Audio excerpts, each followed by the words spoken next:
ವೈಟ್ಫೀಲ್ಡಿನ ಇಪಿಐಪಿ ಕ್ಯಾಂಪಸ್ನಲ್ಲಿ ವಾಸ ಮಾಡುವ ವ್ಯಕ್ತಿಗೆ ಲೈಂಗಿಕ ಸಮಸ್ಯೆಗೆ ಚಿಕಿತ್ಸೆ ಕೊಡುವ ನೆಪದಲ್ಲಿ 48 ಲಕ್ಷ ವಂಚಿಸಿದ ಪ್ರಕರಣದಲ್ಲಿ ಜ್ಞಾನಭಾರತಿ ಪೊಲೀಸರು ಇಬ್ಬರು ಆರೋಪಿಗಳನ್ನು ಬಂಧಿಸುವಲ್ಲಿ ಯಶಸ್ವಿಯಾಗಿದ್ದಾರೆ.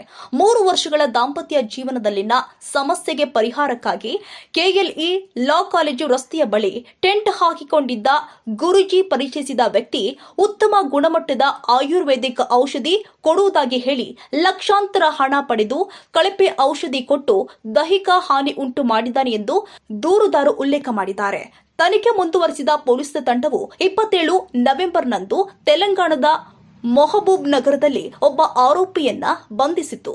ವಿಚಾರಣೆಯಲ್ಲಿ ಮತ್ತೊಬ್ಬ ವ್ಯಕ್ತಿಯು ಕೂಡ ವಂಚನೆಯಲ್ಲಿ ಭಾಗಿಯಾಗಿದ್ದಾನೆಂದು ತಿಳಿದು 1 ಡಿಸೆಂಬರ್ದಂದು ಚಾವಲ್ ನಗರದಲ್ಲಿ 2ನೇ ಆರೋಪಿಯನ್ನ ಬಂಧಿಸಲಾಗಿದೆ. ವಿಚಾರಣೆಯಲ್ಲಿ ಆರೋಪಿಗಳು ಕರ್ನಾಟಕ, ಆಂಧ್ರ ಪ್ರದೇಶ, ತೆಲಂಗಾಣ ಸೇರಿ ಹಲವು ರಾಜ್ಯದಲ್ಲಿ ರಸ್ತೆ ಬದಿಯಲ್ಲಿ ಟೆಂಟ್ ಹಾಕಿಕೊಂಡು ಕಳಪೆ ಆಯುರ್ವೇದಿಕ್ ಔಷಧಿ ಮಾರಾಟ ಮಾಡಿ ವಂಚಿಸ್ತಾ ಇದ್ದೀವಿ ಅಂತ ಒಪ್ಪಿಕೊಂಡಿದ್ದಾರೆ. ತನಿಖೆಯಲ್ಲಿ 17 ಬಗೆಯ ಆಯುರ್ವೇದಿಕ್ ಔಷಧಿಗಳು, 19.50 ಲಕ್ಷ ನಗದು ಹಾಗೂ ವಂಚನೆಗೆ ಬಳಸಿದ ಟೆಂಪೋ ಟ್ರಾವೆಲರ್ ವಾಹನ ವಶಪಡಿಸಿಕೊಳ್ಳಲಾಗಿದೆ. ಇದರ ಒಟ್ಟು ಮೌಲ್ಯ 23.50 ಲಕ್ಷ ಅಂತ ಹೇಳಲಾಗ್ತಾ ಇದೆ. ಬಂಧಿತ ಇಬ್ಬರನ್ನ ಕೋರ್ಟ್ಗೆ ಹಾಜರುಪಡಿಸಲಾಗಿದ್ದು ನ್ಯಾಯಾಲಯ ಅವರುಗಳನ್ನ ನ್ಯಾಯಾಂಗ ಬಂಧನಕ್ಕೆ ಕಳುಹಿಸಿದೆ.